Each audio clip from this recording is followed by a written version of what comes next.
Hello guys, good morning. Ito ang aking taniman. Hinahanda ko para magtanim ako ng pipino. Kinakanal ko muna. Actually na tractor na to kaso na-stock ng 20 days yata kaya medyo nagdamuhan. Pero andun pa sa dulo. May malawak pa dun mga siguro 4,000 square meter. Aking uunahin muna dito.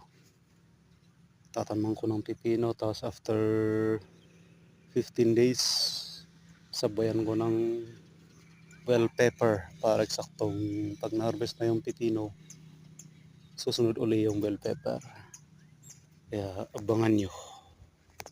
Ito ang aking ginagawa ngayon, paano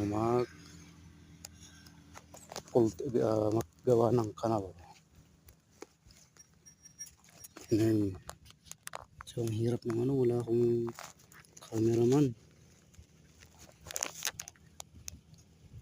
Yan.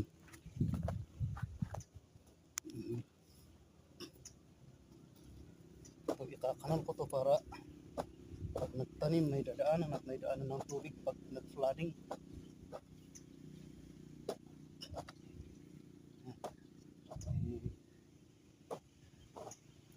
Tapos na yung bagyo kaya sakto maghahanda para magtanim ulit.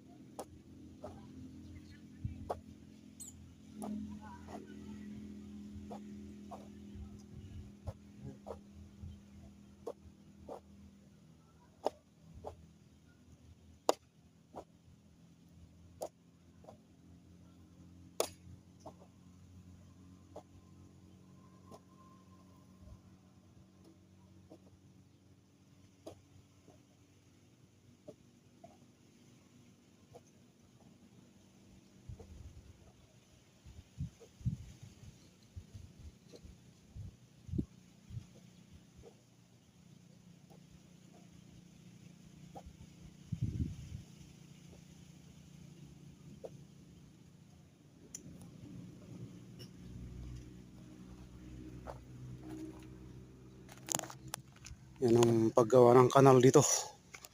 Ayan. Hanggang dun. Haba. Pagkatapos ko rito, lilipat ako dun sa may dulo. Mababa kasi itong natanman ng palay kaya hindi namin ginarden. Kung mataas sana to magandang pang garden. Eh dito lang yung mataas. Ngayon may bodyguard pa ako.